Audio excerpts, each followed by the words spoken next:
Your employees and contractors need you to set clear expectations and boundaries. They need to know from you what it is that you want them to do, how you want them to approach the project, how you want them to interact with customers, how you want them to do their jobs, not as a way of micromanaging them, but as a way of setting clear expectations so they know exactly what they're going for.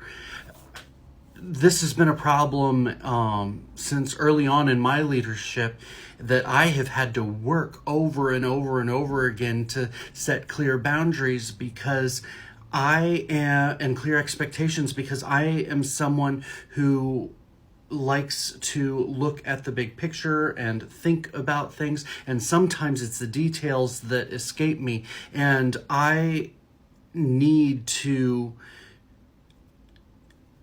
make clear what someone is doing so that I set them up for success, what the job entails, how I want them to move forward. And the same is true for you. If you and I do not have a clear picture and have clearly communicated what the expectations and boundaries of a particular role are, then we are setting people up for failure. Also with this is, if you are making someone responsible for something, you also must give them the authority to see that through.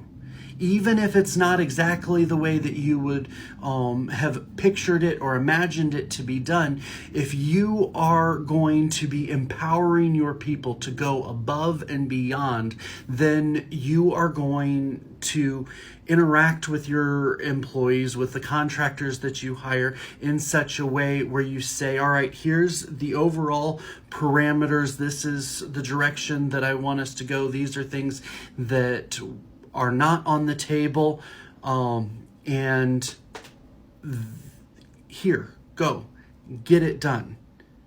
And then so long as they stay within those parameters and those boundaries, and for the role that they are taking on, then they are able to succeed.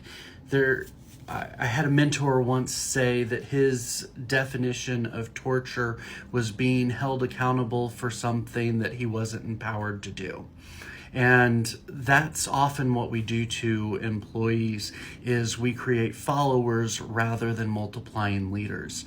And if we are going to empower those that we're raising, we're going to be clear on what the expectations are, but we're also going to be generous with giving them the room and the leeway to make mistakes, and also to make the decisions that can get it done, so that they're not constantly having to come back to us and say, what about this? What about this? What about this?